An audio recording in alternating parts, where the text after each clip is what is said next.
My brothers, we now have show sponsors to help support this ministry, and this episode of the Grizz Podcast is sponsored by Bruce Compton. Bruce and his family are longtime friends of mine from New Jersey, and I'm grateful for his support and prayers of this ministry. Thank you, Bruce. It means a lot, my brother. And I'll share more at the end of this episode about how you, your business, or your ministry can sponsor an episode of the Grizz Podcast as well.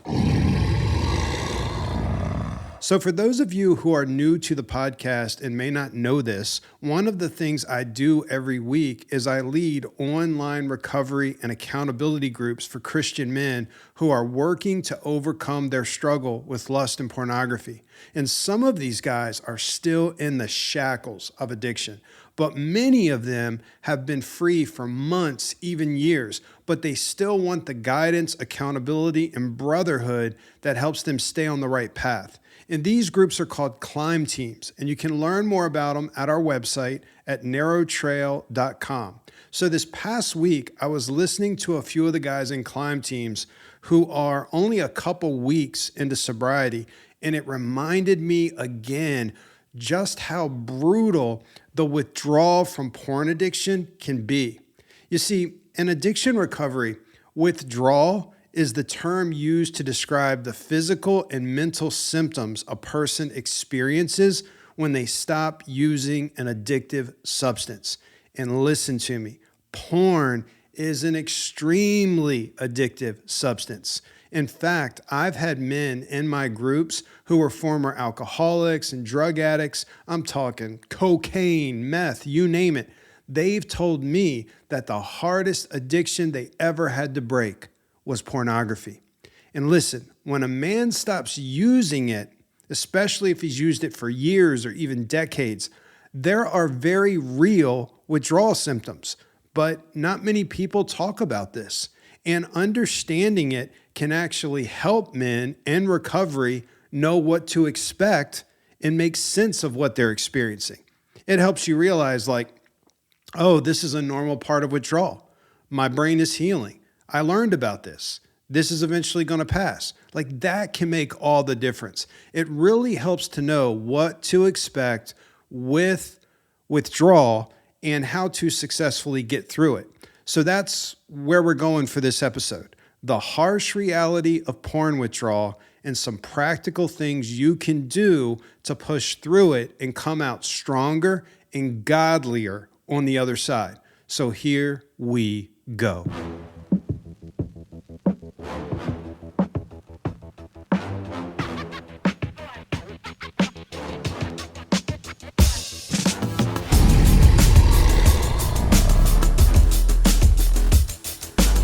You're listening to the Grizz Podcast.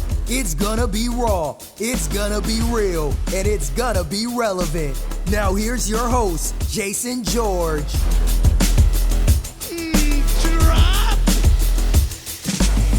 Get him, Jay. Yo, thanks for tuning in and listening to this week's episode of The Grizz. I am glad you are here.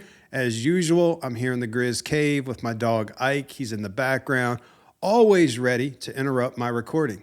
And today is, what is it? Today is Tuesday, March 10th, 2026, when I'm recording this. I have been researching for this episode for over 2 weeks. That is why I didn't drop an episode last week. I just didn't have it done in time. And I was also pretty overwhelmed with some of my medical issues. Keep praying for me, my brothers. The meds I'm on are, let's just say, kicking my asphalt. You know what I mean? It's just, ugh. Anyway, before we jump into this important topic of withdrawal from porn addiction, I want to say something important. Let's be praying for what's happening in the Middle East right now. Not just for our troops and our leaders, but for everyone involved. This is a significant moment in history. Decisions being made right now will have consequences that ripple for years, decades, maybe even centuries. I don't like war. None of us should. I understand that sometimes war is necessary. And whatever side you line up on, whatever opinion you have on all of this in the Middle East, even if we disagree, let's agree that we should be praying.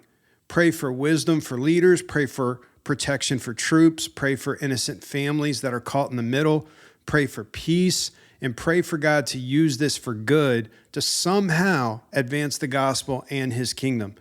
Be praying, my brothers. After a massive hurricane destroys a town, that town doesn't rebuild overnight. I mean, it doesn't do it in a weekend, not a month, maybe not even a year. Sometimes it takes years to rebuild that town. And the same is true of your brain after the devastation caused by years, even decades, of pornography addiction. It takes time, work, patience, and persistence to rewire and rebuild your brain from porn addiction. Think about it. You've been flooding your brain with lust and porn for years. Some guys, even decades. You know, most of the guys I've worked with over the years, they began looking at porn around the age of 10 years old, including myself. And now you're expecting to suddenly live without it and everything will feel awesome. Sorry, dude. Like, that's not how it works, my brothers. Again, rewiring and rebuilding your brain after porn addiction takes time, work, patience, and persistence. This is the hard truth of Romans chapter 12, verse 2, and also Ephesians chapter 4, verses 22 through 24, where the Apostle Paul writes, "Don't be conformed to this world, but be transformed by the renewal of your mind, that by testing you may discern what is the will of God, what is good and acceptable and perfect." And then in Ephesians 4, where he says, "Put off your old self and be renewed in the spirit of your minds and put on the new self." You see, renewing your mind after porn addiction is how a man becomes the man God called him to be. It's both spiritual transformation and neurological rewiring. And it's not easy. It's one of the hardest parts of sanctification. It takes much time, work, patience, and persistence. But it is possible. I've experienced it for myself, and I've helped many other Christian men experience it. And it's absolutely worth it, my brothers.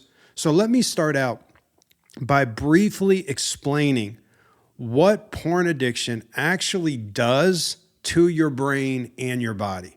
First of all, porn is what I call a supernormal stimulus or a super stimulus. And I get that from Dr. Gary Wilson.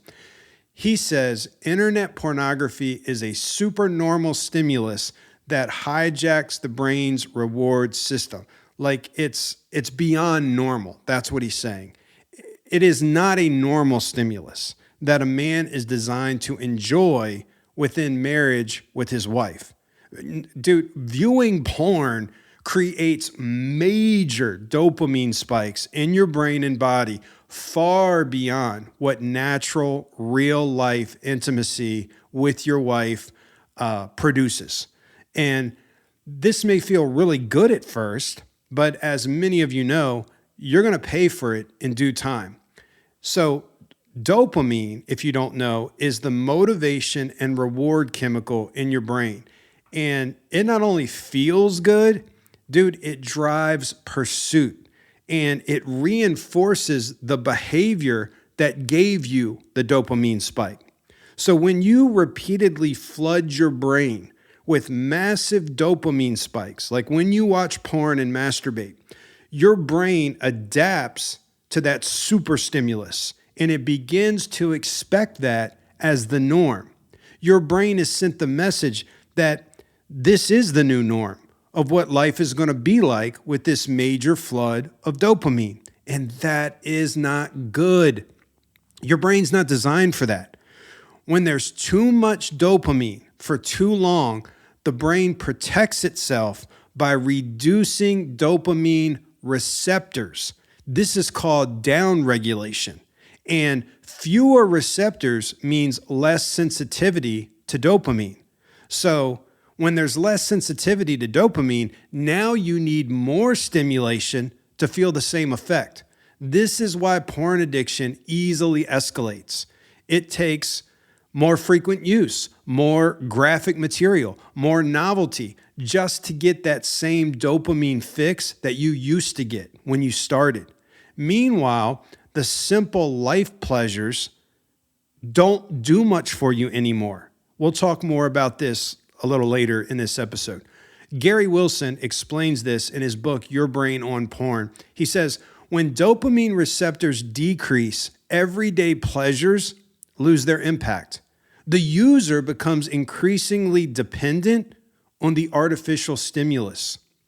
That's why addiction progresses. But here's the hard part. When you suddenly go cold turkey from porn and masturbation, which is what God wants you to do, He tells us as Christian men, 1 Thessalonians 4, abstain from sexual immorality. When you do that and you completely abstain, go cold turkey as God tells you to do, you suddenly have lower dopamine levels and fewer dopamine receptors. And you will, listen, 100% feel that, my brothers, and it can suck. Let me grab a sip of my coffee here. I'm talking, you can have low motivation, low energy, a low drive for anything normal, flat mood. You don't feel like yourself. You may experience something called anhedonia. I've talked about anhedonia before on previous episodes. Anhedonia simply means you have an inability to feel pleasure from things that normally should bring joy or pleasure. Like food is blah. I don't care what restaurant you go to. Everything is blah. Listening to music feels blah. Watching a movie or a game feels blah. Social interaction feels blah. And listen, when this is going on from the withdrawal, this doesn't mean you're broken. This is not permanent. This is withdrawal. Your brain is not used to the withdrawal of dopamine, and it's recalibrating, and that can cause major discomfort and even physical pain. In her book, Dopamine Nation, Dr. Anna Lembicki writes, the brain restores balance by tipping the scales away from pleasure and toward pain. The brain restores balance by tipping the scales away from pleasure and toward pain. That temporary tilt in recovery or withdrawal is a tilt towards discomfort and pain. That's part of the healing process. You have to go through it. You have to feel it to heal it. Dopamine receptors do rebuild. The brain does balance out, thank God. But it takes work, it takes time, it takes patience, it takes persistence, and it is going to suck for a while. But as the Navy SEALs say, one of my favorite mottos, embrace the suck. Embrace the suck, my brothers. It's not going to be forever. You have to hang in there. Also, porn addiction doesn't just affect your dopamine levels and receptors, it also impacts the entire chemical reward and stress system in the brain. I'm talking about things like serotonin, which is your mood regulation, endorphins, which are your natural pain relievers, norepinephrine, which is all about alertness and stress response, cortisol, the stress hormone, and your testosterone and hormonal are balanced. Dude, all of that is affected with pornography addiction and then the withdrawal of pornography addiction. Also, something else I've been studying recently is that pleasure and safety are deeply connected in the brain. You see, when you're experiencing healthy pleasure, like say with relational connection, laughter, achieving a goal, the brain receives a signal of safety. Hear what I'm saying. Pleasure and safety are deeply connected. And when that happens, your parasympathetic nervous system, that activates. So when that happens, your heart rate stabilizes. Stress hormones decrease. The body shifts into what is called the rest and digest mode. Again, pleasure and safety are deeply connected. And healthy pleasures will calm the nervous system. That's why you got to have good, healthy self-care. But porn also, as you know, provides a temporary fix of pleasure. That's why guys go to it. There is a pleasure from it, a very powerful, addicting pleasure. And by activating all those pleasure chemicals, that it makes you feel safe. So some people don't understand why guys go to porn, why it's so addictive. It's more than just, oh, he's a hornball, he's horny, he's a pervert. It's deeper than that. That pleasure hits the chemicals that also can make someone feel safe, secure. But listen, porn, it's so dangerous because it hijacks this system. Porn becomes your artificial nervous system regulator, and that is not good. We don't want porn regulating anything with our nervous system. And here's what you begin to do. You begin using porn just like a guy uses a drug. You feel stress or anxiety, you go to porn. You feel lonely, go to porn. You feel bored, go to porn. Feel ashamed, go to porn. Feel pain or sickness, go to porn. Kevin Skinner, clinical psychologist, says pornography trains the brain through repetition. So you keep doing this because there's a pleasure, and the pleasure can hit those chemicals that make you feel safe. Pleasure and safety are connected. Remember me saying that. And that repetition, dude, it's just forming neural pathways, this addiction. It's so dangerous. Robert Weiss, a sex addiction specialist and author, he says this: sex addiction isn't about sex. Sex addiction isn't about sex. Then what's it about? He says it's about escape. Addicts use sexual behavior to regulate painful emotions. Dude, that goes back to what I was saying earlier. Porn becomes your artificial nervous system regulator, and you don't want that. But that's what many of us have done for years, even decades. Patrick Carnes, author and sex addiction specialist, says, the addiction becomes a way to escape or obliterate pain. And I know it's temporary, but it's powerful.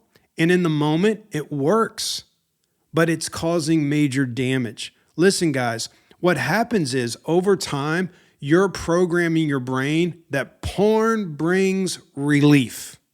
Porn becomes the place you go for nervous system regulation. But then you take porn away. You go completely cold turkey. You do what the Bible tells you to do in 1 Thessalonians 4, which is what you need to do to heal. But your brain says, where the hell is my fix? Where is the relief I'm used to? I need my fix. Give me my fix. That activates what's called the amygdala in your brain. It's the brain's threat detector. And when that gets triggered, stress hormones rise, cortisol rises, adrenaline rises. And guess what this can produce? Irritability, restlessness, anxiety, even panic-like symptoms, difficulty relaxing, insomnia. And don't get mad at your brain and nervous system. Dude, they're in withdrawal. They're trying to figure out what the heck is going on. Don't get mad at them. You did this to yourself. You are in withdrawal. Your brain is recalibrating. It's going to take time, work, patience, persistence. It's going to be uncomfortable for a while. It's going to suck. Embrace the suck. This too shall pass. Expect symptoms. Symptoms don't mean failure. They often mean healing is underway. So I'm going to give you some symptoms that hit during this withdrawal. First, there are physical withdrawal symptoms. As I said, sleep difficulties, insomnia, very common, energy fluctuations, fatigue, slower recovery from stress, headaches, achiness, increased pain sensitivity. Like pain hits you harder than it used to. Why is this? Because the high levels of dopamine, serotonin, and endorphins that you were used to, that were triggered with your porn use, they all help regulate pain. When those levels that your brain and body are used to suddenly get, drop because you're not using it anymore, pain sensitivity increases and energy decreases.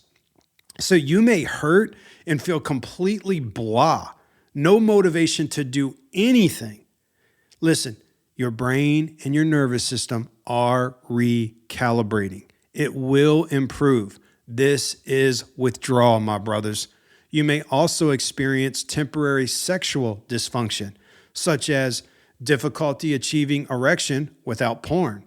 This happens to a lot of guys that are porn addicts. Difficulty reaching orgasm without porn. Low libido for a season. Your brain must relearn how to respond to real intimacy, like with your wife, instead of that sinful artificial stimulation. Dr. William Struthers writes in his book, Wired for Intimacy, the brain becomes trained with porn addiction to respond to the screen rather than to a real person. And that is so jacked up. That is dangerous. That is detrimental. That is damaging to any relationship. Recovery retrains the brain back toward real connection with your wife. So those are physical withdrawal symptoms. Then there are emotional withdrawal symptoms that hit. You may experience things like increased feeling of stress, anxiety, just feeling keyed up and on edge, a feeling of wanting to jump out of your skin. You're like, what is happening to me? Your brain's not getting the fix that it's used to. Anger, irritability, short temper, depression, hopeless feelings, low motivation, crying spells, apathy. Again, a lot of it's called anhedonia. The world can feel gray for a season. I don't care how bright the sun is shining, blue skies, birds chirping, the world can feel completely gray for a season. You may also feel very, very deep grief. Grief over what? Grief over the time you've lost addicted to freaking porn. Grief over the damage that your addiction caused. Grief over opportunities you've missed that you will never get back because of this addiction. My brothers, allow yourself to grieve. Allow yourself to grieve, but don't pitch your tent there. To heal it, you have to feel it. And don't go through this alone. I'll talk about that shortly. Porn was used to numb your pain, to escape some sort of discomfort. My good friend, Matt Dobschutz, a.k.a. The Dauber, over at the Porn Free Radio podcast, who wrote the book, Porn Free. You need to get that if you've never read it. He says that porn is not your real problem. It's been a type of solution you use to medicate your real problems. He is exactly right. Again, there is so much more going on than just, oh, he's horny. Oh, he's a pervert. Listen, there's more going on. There are deeper things that you are trying to medicate. And when porn is removed, old pain resurfaces, including fun, wounds from your childhood that you may never have fully faced. And that can be extremely uncomfortable and scary. But this is also the beginning of healing. To heal it, you have to feel it. It's time to face it the right way, with God, with brothers in Christ, and with some professional help. There is no shame in that, in getting professional help. I met with my therapist this morning. I meet with her every single week. It takes a real man to face those deep things, to climb that mountain. Along with physical, emotional symptoms, there's mental symptoms that hit. You may experience brain fog, difficulty concentrating, trouble recalling words, difficulty processing like complex tasks that would used to be easy for you. People may be asking you like, hey, are you there? Hello? Are we here together? You may also notice you're more, this is so important, pessimistic and negative.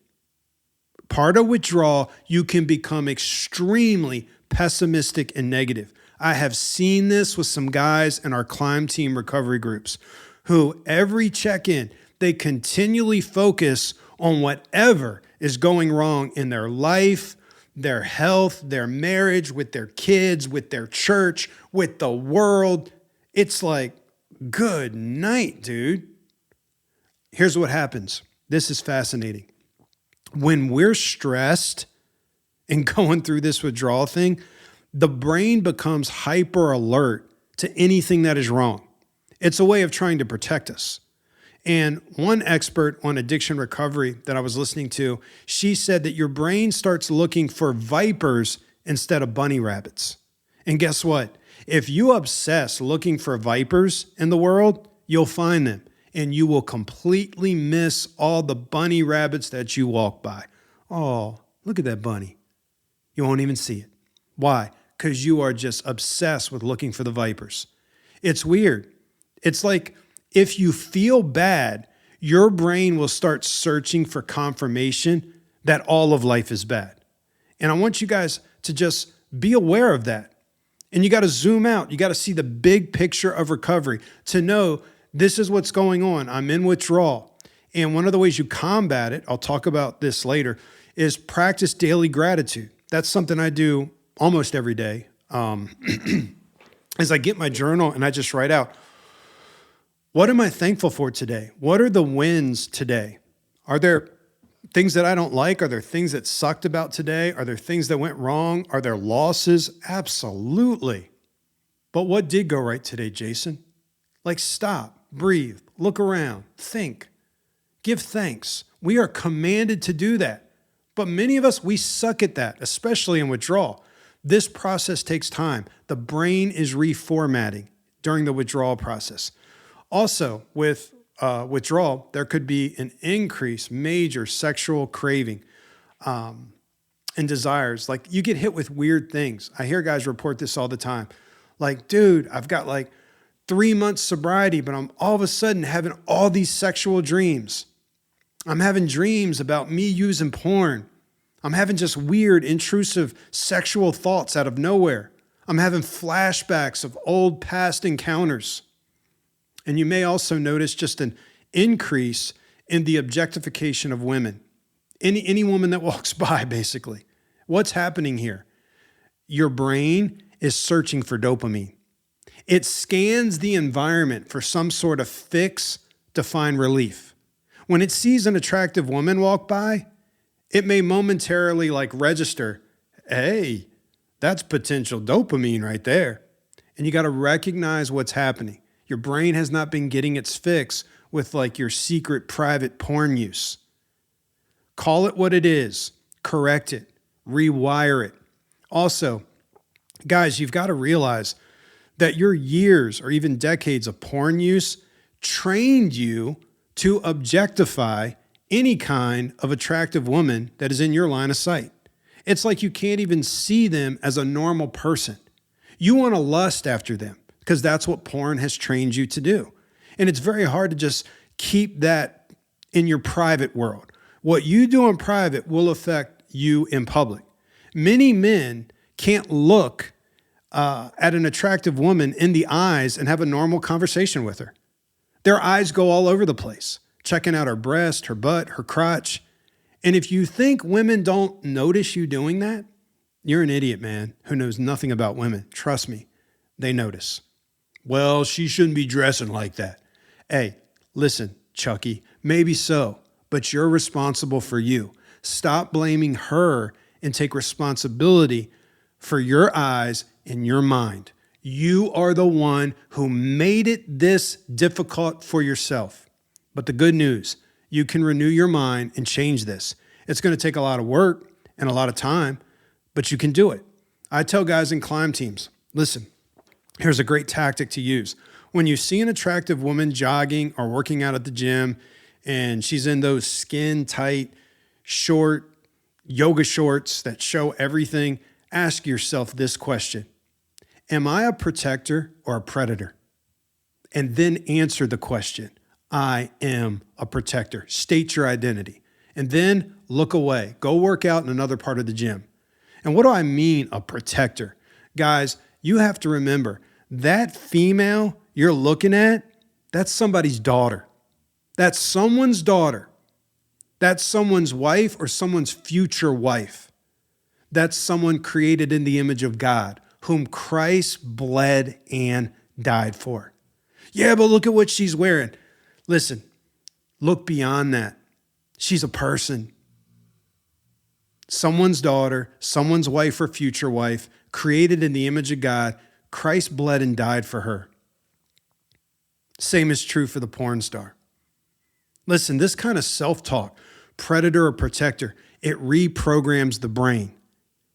Also, with withdrawal, you could notice relational changes. During withdrawal, you may also feel like withdrawn socially. You could feel down, feel unlike yourself, like I don't even want to be around people. You may notice that you have less patience with others, a shorter fuse, more reactivity, less capacity to handle stress, frustration, or demands from any kind of relationship. Remember, your brain and nervous system are recalibrating. Be aware of it. Take responsibility for your behavior, but also understand the process of why you're temporarily feeling the way you're feeling. Guys, listen to me. I care about you. If you're listening right now and you feel anxious, foggy, unmotivated, emotionally flat because you've gone cold turkey from porn, if life feels absolutely just and miserable right now, good. That doesn't mean healing or recovery isn't working. It often means recovery is working really well. Embrace the suck. Healing is happening. It just takes time. No pain, no gain. This too shall pass. To heal it, you got to feel it. In my opinion, the first 90 days of sobriety is the hardest, but I don't consider myself an expert on this subject. I'm just telling you what I experienced for myself coming out of it and also with the guys I work with. The first 90 days of sobriety is the hardest. In my opinion, like the first 30 days, it's not that hard, especially if something major happened to make you go cold turkey, such as you got caught, you got exposed, you lost your job over it, or you lost a relationship over it. Like there was a breakup or a separation or a divorce. You got kicked out, or you've been cast out of a friend group or a church group because it came out. Dude, if any of that happened, you're probably scared. And dude, like fear, it is extremely motivating. So that first 30 days of sobriety is not as challenging as what's to come. And you may even think you got this thing beat because like, man, I've gone 2 weeks, 3 weeks, 4 weeks. Don't be deceived, my brothers. The first 90 days of sobriety is the hardest in my opinion. It will improve after 90 days, but dude, it can totally recycle. If you're triggered by things like stress, sickness, pain, boredom, old wounds from the past, or even external triggers, all sorts of things can trigger it. Also, if you're in recovery and you're going through withdrawal and you begin to edge around and dabble around with some lustful things, but you're like, well, it's not technically porn. Listen, you're prolonging the withdrawal process, and that hinders healing and recovery. So let me give you some ways to support the rebuilding process of recovery and life after pornography addiction. This is what actually helps the brain rewire and rebuild so you can successfully come through this. But before I get into that, man, there's something. Listen, first of all, I need to make sure that you guys know you have to go cold turkey. There are some guys who are like, well, I'm just going to taper it down a bit. I'm going to gradually come off porn. No, you're not. That's not how it works. There is no slow tapering down with this nasty drug of pornography. 1 Thessalonians 4 is clear about this. It says to completely abstain from sexual immorality. No slow taper. Not a little bit is okay. Give it a month, give it 3 months, 6 months. No, abstain. Ephesians chapter 5, verse 3 says, among you, Christians, there must not even be a hint of sexual immorality or any kind of impurity.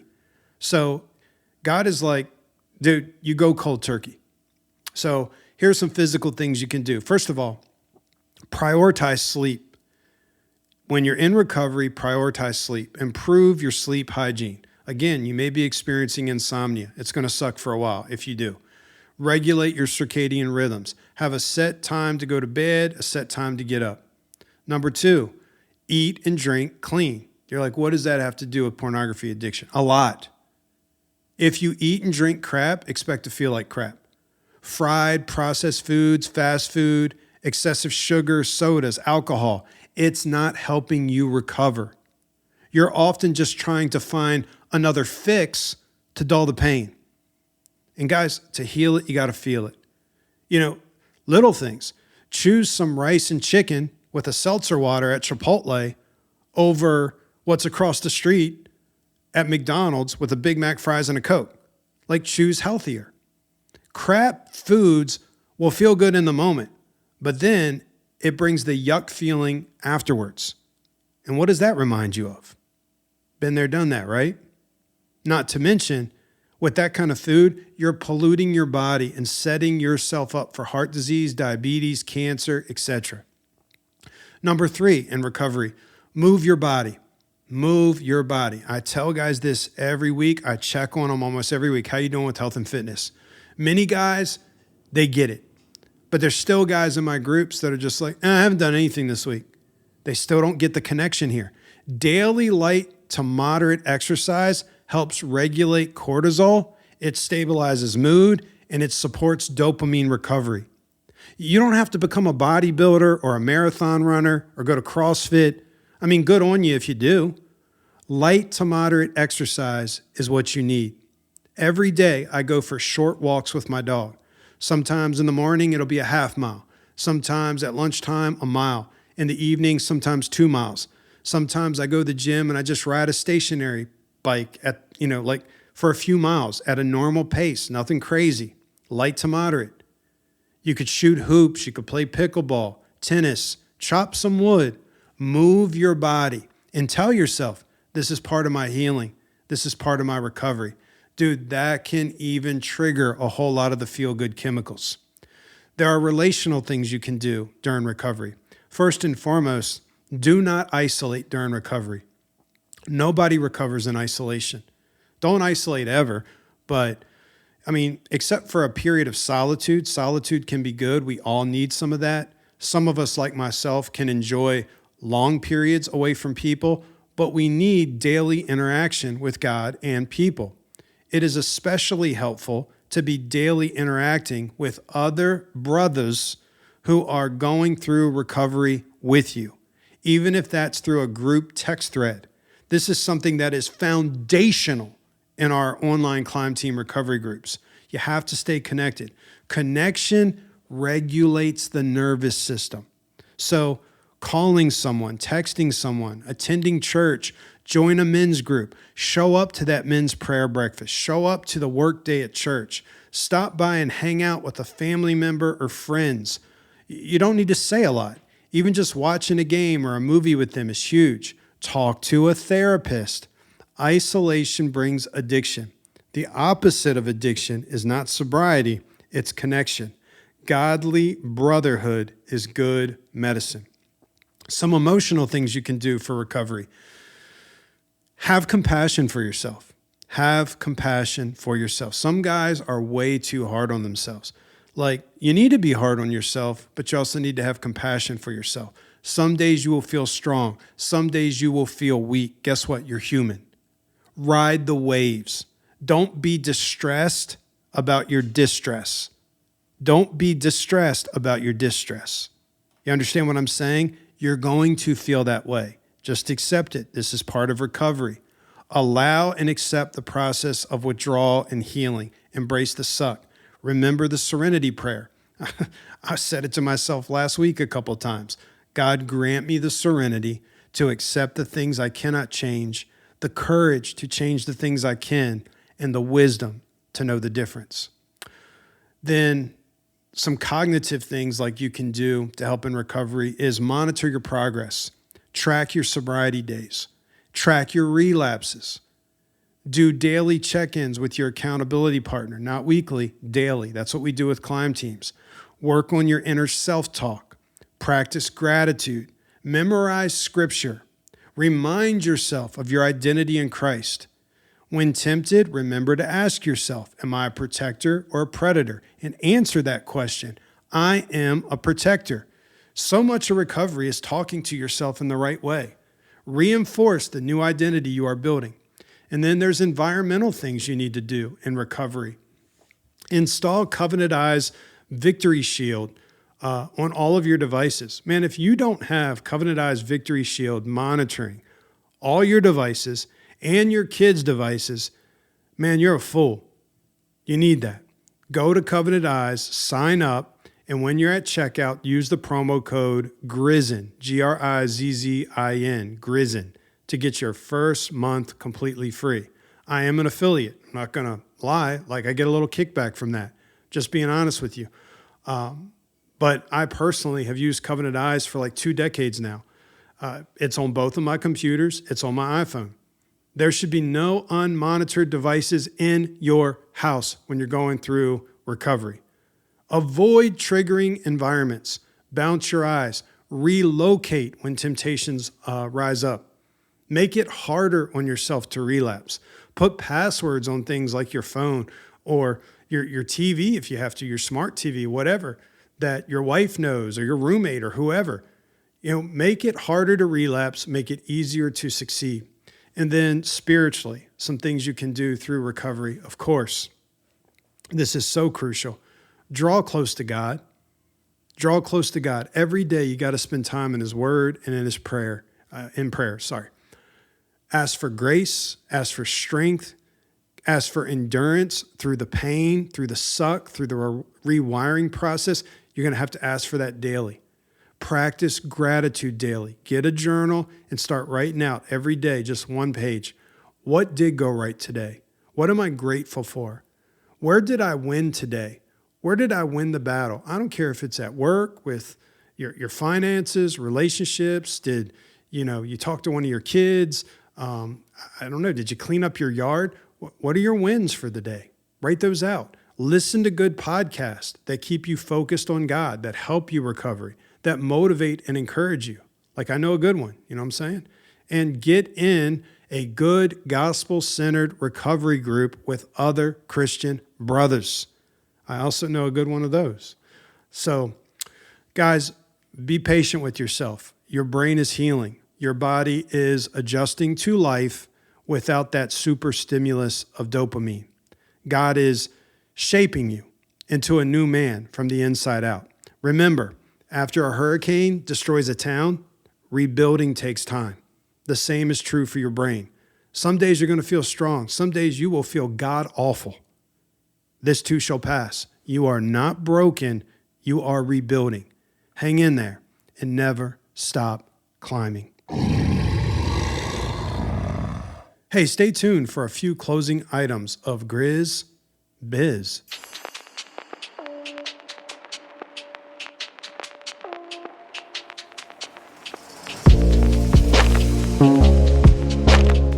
Hey guys, first of all, if this episode encouraged you, would you copy a link and share it with a friend who might need to hear it? Why keep it to yourself when there's another man right now that may need this message today?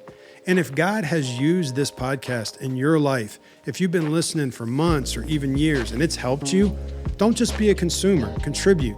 The Grizz Podcast is an outreach of Narrow Trail Ministries, a nonprofit helping men pursue freedom, brotherhood, and growth that's rooted in Christ. If you'd like to support the mission, go to our website, narrowtrail.com, click on our Give page, or simply take your phone and text the word GIVE to 301-888-6860. Text the word GIVE to 301-888-6860. It'll help you set that up. Second, wherever you're listening, hit the subscribe button, and would you leave us a quick rating and review? That helps us out so that more men can discover the podcast. And number 3, we have opened up a new opportunity for individuals, businesses, or ministries to sponsor an episode of the Grizz podcast. Here's what we're looking for. For $75, you can sponsor an episode and receive a 60 to 90 second shout out on the show. Plus, your name or business will be listed in the episode show notes and across all our podcast platforms and social media. We are also doing a bundle deal where you can sponsor multiple episodes. If you're interested, just email me. My email is jason@narrowtrail.com. It's in the show notes, and I will send you all the details about that. And one last thing, guys, if you are tired of fighting this battle with lust and pornography alone, check out our climb teams. These are online brotherhood groups where Christian men pursue freedom together with biblical guidance, accountability, and support. Go to our website, narrowtrail.com, click on the climb team page to learn more. Brothers, you don't have to stay in the pit. If you're staying in the pit, it's because you're choosing to stay in the pit.